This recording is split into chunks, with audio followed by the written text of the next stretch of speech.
Answers sometimes feel so good to receive, don't they? You have been working and searching for so long, and then, it's there. They can bring us calmness and peace, clarity and comfort, or joy and a sense of satisfaction. It's the pursuit for answers that can sometimes get frustrating and just frankly exhausting. Well, the Toddcast is a place that maybe you can glean some nuggets of perspective that can easily apply to you in your position here at Joe Bullard, your home life, your marriage, your relationship with your child, or just somewhere in your everyday life. Remember, as our friend Andy Andrews says, the quality of your answers are only determined by the quality of your questions. Come alongside Todd and I as we explore topics that might not be what you're expecting. Let's get started.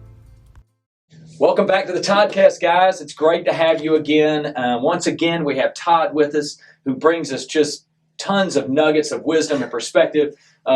He may challenge that, but he does, and we're so thankful to have him in our company, walking these halls and these shops and showrooms, just laying on our people. So, Todd, thanks again for giving us time here that we get to share with everybody. So it's an honor. It's an honor. Welcome back, and I guess what we'll do is just get started. Sounds good. Let's jump right in. And this question came to mind, Todd, as I was kind of going through my own process of trying to, I guess I had an instance where I maybe needed to practice this. And so it kind of came to thought of, this is probably an interesting question to ask Todd on the Toddcast and get his perspective on. So question number one. All right. Or the question today is, how do you know who you need to forgive? And I have a second question with that, but the first question is, how do you know who you need to forgive? Well, I would start by saying there's two kind of camps of people that you need to forgive. One camp is the people that you've wronged. Mm-hmm. So the people that okay, I did something that has created tension or a rift, or I've mistreated this person, or I've said something I shouldn't say, or I was rude. You did something to that person, and there needs to be forgiveness there. Like, right? There's a sense of guilt. There's a sense of guilt. Guilt. You did something wrong. Right. You feel guilty. Right. And so to start that process, you have to do business with yourself, right? And you have to forgive yourself. And this is one that a lot of people don't think about, Ty, is that they think that a lot of people have a struggle with forgiving themselves. They think that forgiving other people is all they have to do, but they don't do the work of forgiving themselves. What do you mean forgiving yourself? Well, that a little bit. Yeah, so ultimately, we all are at times despicable. I mean, we all blow it. We all have times in our life where we are not who we should be, or we're not the best version of ourselves. And so we go around like a wrecking ball at times. And I'll own this. I go around like a wrecking ball at times, and I hurt people, and people close to me. And so then I will feel guilty about that. Or I've done something that I know is a sin, right? Mm-hmm. I've broken a commandment, or I've done something that I know goes against who I should be, and then I feel guilt on that. And so what we tend to do is we feel like we can forgive others, but it's hard for us to forgive ourselves for those moments where there's lapses in our integrity, or there's lapses in our ability to be kind and who we should be to our spouse or to our kids or whatever.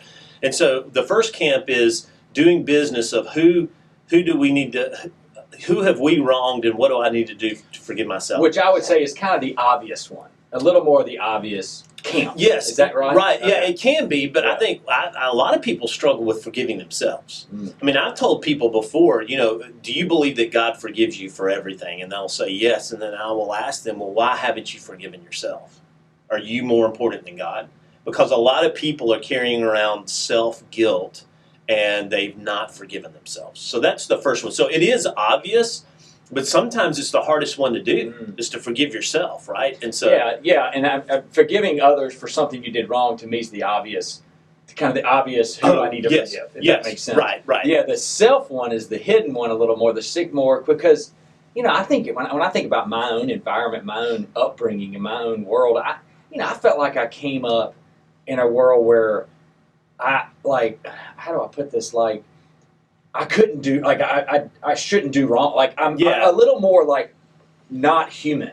a little Yeah, bit. Like, I mean, I have buddies that tell me, they have to remind me, Ty, you're a human. Yes, Like, it's okay. You're going to screw up. You're going to screw up. There's going to be failures. There's going to be times when, there's a lapse in whatever, and it's part of our human experience. And so yeah, it's hard to forgive ourselves. And so I think that's important. But then going back to who you need to forgive, I think then you have to do the hard work of saying, okay, who am I harboring bitterness towards? Because a lot of times we think we've forgiven someone, but we're holding on to bitterness and unforgiveness.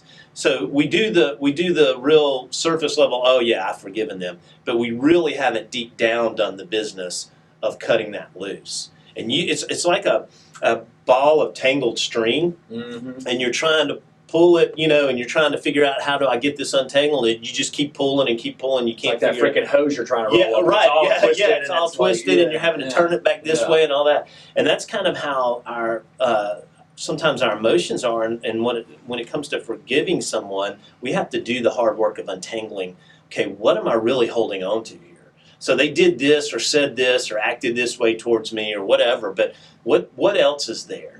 And so doing the hard work of really figuring out, am I harboring any bitterness or anger towards someone? And then the last thing I'd say about it is, just because you forgive someone doesn't mean you have to let them back in your boat. You've probably heard me say this before. So if someone has harmed me or done severe wrong to me, I can forgive them and emotionally disconnect that forgiveness and say I'm untying it and letting it drift away, but that doesn't mean that I have to bring them back in my life. If they are a person that's toxic or that's going to hurt me, then just forgiving them doesn't mean I have to invite them to hurt me again. Interesting. Okay. Yeah, I've heard somebody say, and maybe you said this or something, kind of along those lines, is I'm forgiving. I forgave him, but I didn't forget. Yeah, that's right. That's right. And so that's exactly right. Do you, and this is more of a second question to this.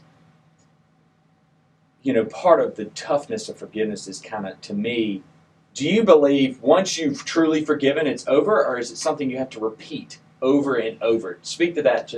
I think it's something that we have to go back to over and over again. I think that's where people stumble about. I forgave him 2 years ago, but now it's coming back in me. It's like this repetitive. For sure, and I think it's kind of like an infection that gets in, and you might treat it, and it goes away for a while, but something's lied dormant, and then it comes back up, and you have this whatever it is, however it manifests itself, anger or bitterness or frustration or whatever. And it comes back up again, and you realize, oh, okay, well, I thought I dealt with this. Well, I'm going to have to go through this process again of actively forgiving someone, and it's a choice. It's an ongoing, never-ending choice. You have to continually choose to forgive people. It's not just, oh yeah, I forgave them, and you move on. There's more to it than that, and you have to get below the surface to really feel to determine, okay, where has this hit me, and how deeply does it go? And what can I do about that? Yeah, so it sounds like, kind of going back to how do you know who to forgive? We talked about kind of the obvious camp, then we talked about ourselves in a lot of cases, which is a little more hidden.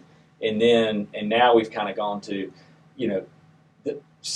what I'm hearing is start with your feelings and your bitterness and let that lead to you. Where is it? Let that be the source that leads you to where that may be. Yeah, 100%. Totally. Totally. And so that way you can kind of dive in a little bit more. And I have found that sometimes I get mad or angry with someone, but what that incident really has done is brought up something else from some other time done by someone else. And that trigger. It's a trigger. And that I'm triggered here over this person, but it's really this person over here that I'd forgotten about and that I need to go to forgive again, do the work of going back and forgiving that person. Yeah, some of the most powerful times in my life is when I have gone and forgiven somebody, and it's funny how sometimes those relationships all of a sudden become your strongest relationships. Oh, for sure. That intimate, that vulnerability of stepping out and talking to somebody, getting that vulnerable spot. Amazing how it switches. Yeah, and it's hard to be vulnerable. For sure. Yep. Well, that's helpful. Thank you for helping us in that. I think it's just such as we always say, there's so much power in forgiveness, but it's sure. not something we always necessarily want to talk about. No, for sure. It's hard. It is hard. And just real quick, two things that you can do is a prayer of release where you grip your hands as if you're gripping onto that anger or frustration or unforgiveness. And then as you pray and you say, God, I release the person, you physically release your hands, and you're saying, here it is. Yeah. Another useful tool, if you can't face to face it, is write a letter to someone. Even if you don't send it, write a letter. So yeah, I've heard people writing letters to parents that are deceased. Yep. They wrote a letter and it was powerful for them. Exactly. In their walk. So, that's two great things. I love the power of release. I've never heard that. Yep. That's awesome.